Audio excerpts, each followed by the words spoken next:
লাল শাক রান্না। বেশি করে একটু রসুন নিছি, রসুন পেঁয়াজ দিয়ে শাকটা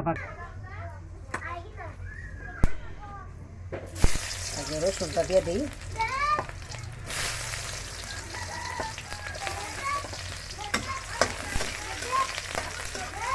রসুনটা একটু লালটা হয়ে গেলে সব পেঁয়াজ কাঁচামরিচ দিয়ে দেবো।